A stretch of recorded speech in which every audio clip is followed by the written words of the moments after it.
Okay, hi guys, and welcome back to the At the Bar podcast. My name is Alex Parkinson, and on today's episode, I'll be wrapping up my CrossFit Open experience.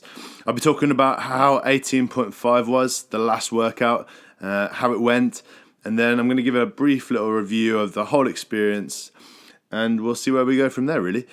Before I do, if you have a question or a topic that you'd like me and Harry to discuss on our main show, it's simple. All you got to do is email us anytime to the atbpodcast@gmail.com. That's the atbpodcast@gmail.com. You can find that in the show notes on this episode, or alternatively, follow us on Instagram at atbpod and drop us a direct message. Cool. So without further ado, 18.5. How was it?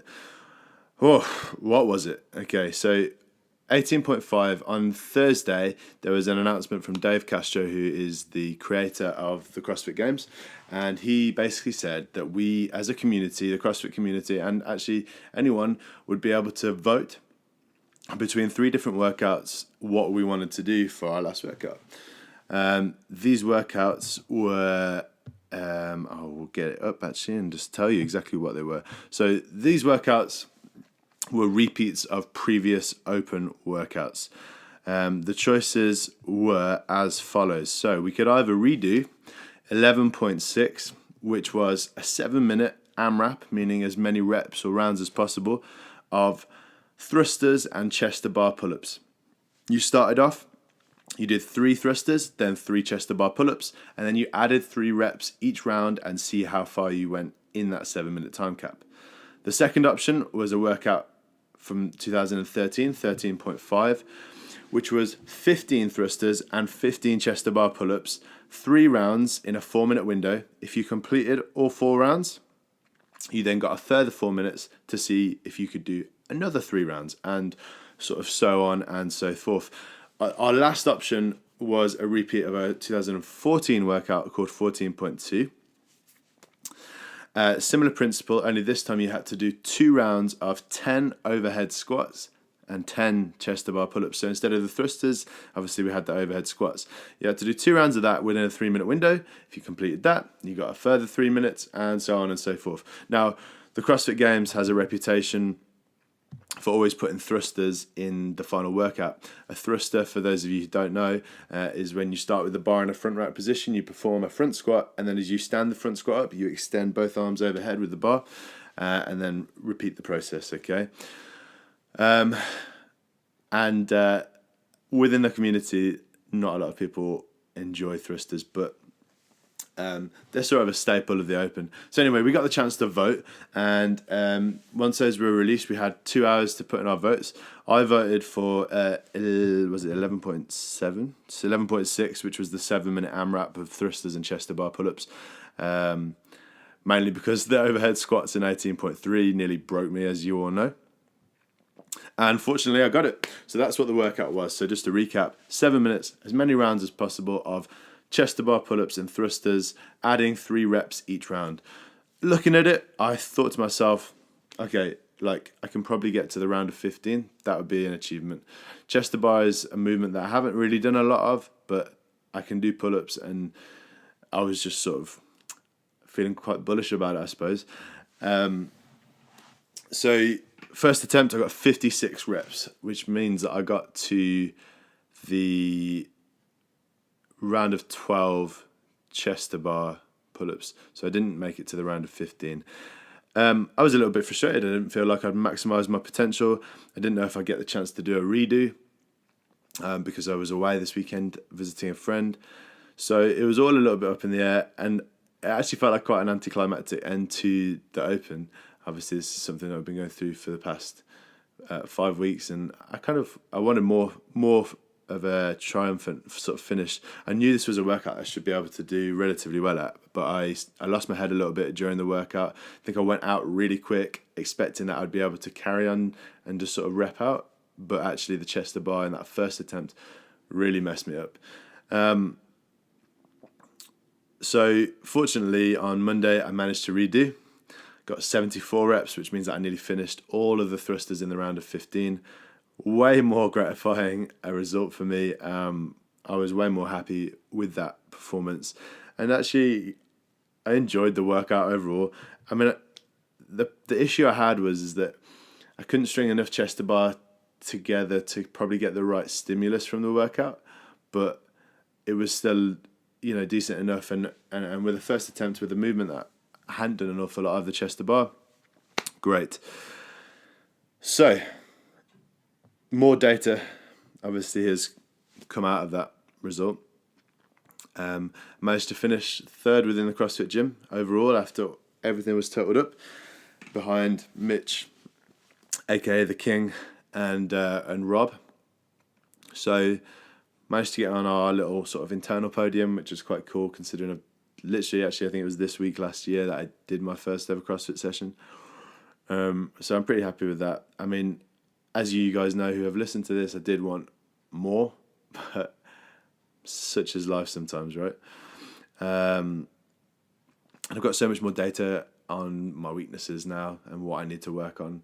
Obviously the highly technical sort of gymnastic side of things, but then also, lifting heavy when under fatigue, things like that. So lots of really cool stuff out there. And within the CrossFit app that records your score, I can see pretty clearly where the drop off was in my skill set, and obviously can then hopefully make some fixes to that. So to move on to sort of the Open in general, what an awesome experience. First of all, I've really got to say thank you to the coaches over at CrossFit Rudis, particularly Simon, who was there through a lot of the times that I was doing the workouts. Really helped me out, especially in this last one with the chest to bar work. I want to say thank you to the judges for being awesome and giving me all my reps. And also just to the community over at CrossFit Rudis for making the Open an amazing experience. I've never been a part of a fitness sort of collective like it, so I'm really grateful for that. I can't believe it's been a year since I started. That year has borne a lot of consistency for me in terms of at least my training. And as a result, I put things in perspective and I have made huge changes and a huge growth within that year. So I can only be happy. I think to recap the workouts themselves, in the first one, I probably outperformed myself. And I had some real experiences more in the later rounds. The first workout just seemed to be right within my wheelhouse. I outperformed Mitch and Rob, who obviously then came back to beat me in all the other workouts. So it gave me a little bit of a false sense of security. It also made me really focus in on the leaderboard because I, quite liked being at the top. And it was interesting to have to sort of reset my perspective on that. The second workout, which was the one with the dumbbell front squats and then your 1RM clean, went well. And I was fortunate because obviously this old shoulder here had let me down a little bit. And,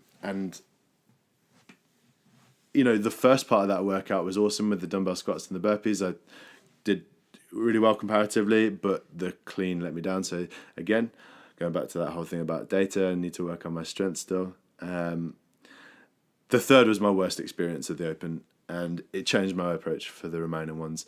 As you can probably tell from the tone of my voice in that 18.3 review, I was just really let down by myself. I really wish I'd spent more time working on double unders. Even if I hadn't got ring muscle ups, it would have been nice to, like everyone else, get to that 220 mark. But again, such is life, and we're the product of our habits, right? So I hadn't made it enough of a habit to do as well as I wanted to. So I scaled the fourth one instead of just trying to get to 21 deadlifts, and it was way more rewarding. I was much happier with that result because that result is representative of my fitness. Whereas if I'd have just done 21 deadlifts at 100 kilos and no handstand push-ups, it would have told me that I can't do handstand push-ups, but I know that already, and especially not with this glass shoulder. And I'm really happy with the fifth one. It was nice to make that progression over the 2 attempts and sort of bolster my score. It meant that I finished only behind Mitch and Rob in that workout, which I'm really happy about. I think the take-home from this Open experience is my ego got a healthy beating. for sure. I've sort of, I think that's the beautiful thing about, training and stuff is that process, isn't it? And you have to love the process. You have to find enjoyment when things aren't going exactly how you want to. So, it forced me to change my perspective, and I've been rewarded with new focus and motivation. I'm already working on my conditioning again. I'm working on gymnastics. I'm working on getting stronger. And next year, I feel confident I'll be ready. So I'm going to send this out as a warning. This is part of the reason I wanted to put this on video. Mitch, King, I'm coming for your crown. And as if that wasn't corny enough, I'm going to give my experience a rating out of 10. So I think I give the experience a good 8 out of 10. I think I can't bear to give it a higher rating, probably because the workouts that were decided just didn't suit me. So there's a little bit of ego still left. Don't worry about that. And I'd give my own performance a 7 out of 10. Like, I left everything out on the floor, and I think I could have done more had I not had an injury, or done more had I trained harder in the year previously. But realistically, I am happy with my performance, and even though I've given it a 7 out of 10, like, there's not much more I could have done to maximise my potential in this Open. So, or at least during the Open, I gave everything I could, and the only thing that I would change in retrospect is having worked harder the year previously. But my first year, I'm going to take the win, finish on the podium within the CrossFit gym, which I'm super happy about because there's some awesome athletes in there. All jokes aside, Mitch and Rob are awesome. And then we've got people like Toby and Cal, who are great too. And everyone else that's taken part should be really proud of what they've achieved, especially by putting things in perspective. If you haven't achieved what you wanted to, a little bit like myself in a way, like, you need to be honest with yourself and have that little bit of a self-assessment as to why that hasn't happened. What could you have done differently, and what can you do now to maximise your potential for next year? One last thing before I go. We actually have one more episode around the Open to bring to you. It's the final chapter of this sort of little series of episodes that I've been doing, but will also be the start of a new chapter for the podcast. It's our very first guest. For those of you in the community, you'll be familiar with the name. And if you're not, just to give you a little bit of background, last year he was the fittest man in the UK.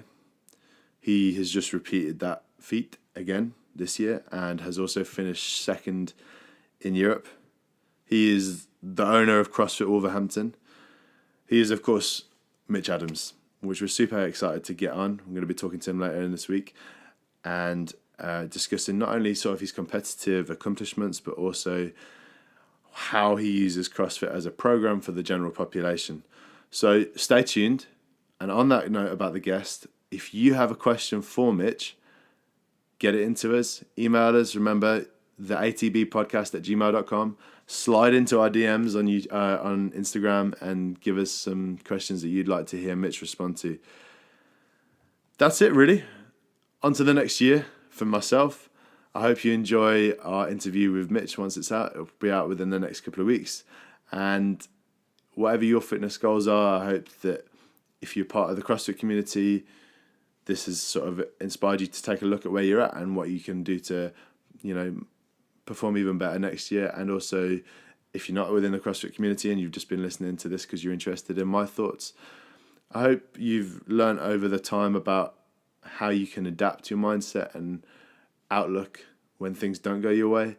And I also really hope that you've just enjoyed listening to almost my personal journey within it. Maybe it's been really boring, maybe it's been super interesting.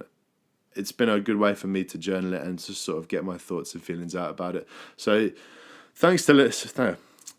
Easy for me to say. Thanks for making the time and listening to me speak about all things. And don't forget, get your questions in for Mitch. Get your questions in for me and Harry. Remember, King Dog, I'm coming for you. Yeah. All right, I'm going to leave it there. Ciao for now, guys. Thanks for listening.